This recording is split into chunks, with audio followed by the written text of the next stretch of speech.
Mark McKinnon. So, Josh, you just handed Sean Spicer the keys to the gates of hell. Yeah. But what's your advice to him and for others in the White House when you face a defeat like this? What's the best strategy for going forward? How do you get off the mat? Well, I think Congressman Cole actually had a good point, which is you got to accept reality. You got to take a cold, hard look at where you fell short and try to apply those lessons to future opportunities. And they got to get moving on to the next thing, whatever that is. It's important to turn the page and just say, let's get turn that page, but you cannot. It can't be sort of. You can't forget what happened. Because there are some important lessons there, particularly when you consider that this was the first big effort that they undertook to try to get something through Congress. Right. Yeah. But listen, there are some things that are coming up though that they can't afford to pass by. They got to pass a bill to keep the government open.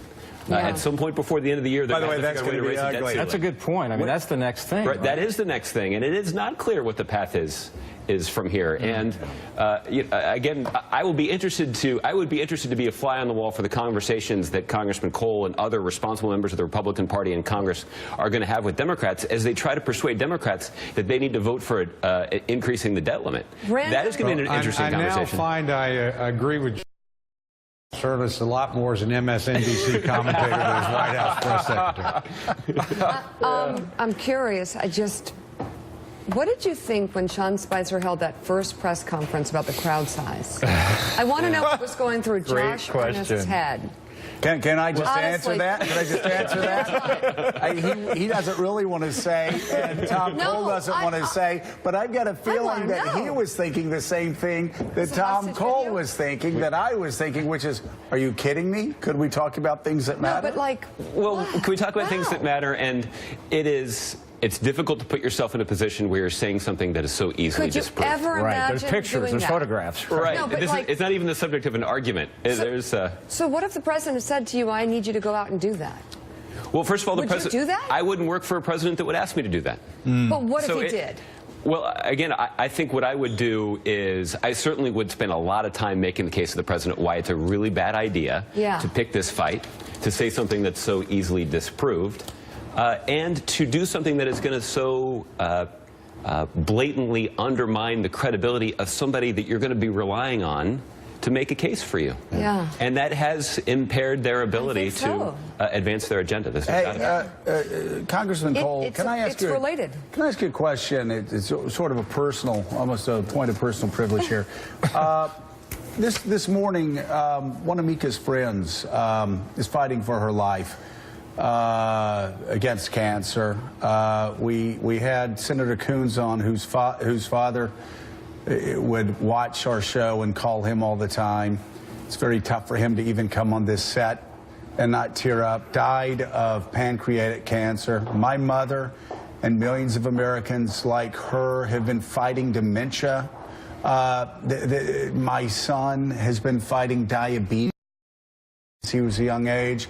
These have impacts, obviously, on a budget that's over 50% dependent on basically health care insurance. I look at the cuts to the National Institute of Health as pure insanity, and I think most Americans agree with me. And yet this budget slashes funding for research. Well, not only that, it's counter to what we've been doing. Look, 2 years ago, we had the largest increase in funding at the NIH in a dozen years, larger than the president proposed. If we pass the 17 budget, which we should do, we'll have, again, a comparable increase under Republican House and Senate. So it is going, in my view, at the NIH and the CDC in the wrong direction. You know, we ought to sit down and understand you could do this without increasing spending. You just have to make some tough decisions elsewhere in the budget, which we did in 17, and we're prepared to do again, or 16, and prepared to do again for the 17 budget, and we should do it for the 18. There are millions of Americans going through exactly what Mika's going through right now. We lose more people to cancer every year than we lost in the Civil War. So this is a national priority, and it's something that Republicans and Democrats have worked on together and could bring people together going forward. I think we should. Do you think most of the Republican caucus agrees with you, or enough members of the Republican caucus agrees with you? So funding for NIH and CDC is not going to be slashed like the president's budget proposal suggests? I think they do, but we'll see. Again, the president's right in his broad priorities. We need to increase spending on defense. We need to do it in a responsible way. But to do that, you've got to open up the entire budget to offsetting cuts, not just non-defense discretionary. You have to look at entitlements.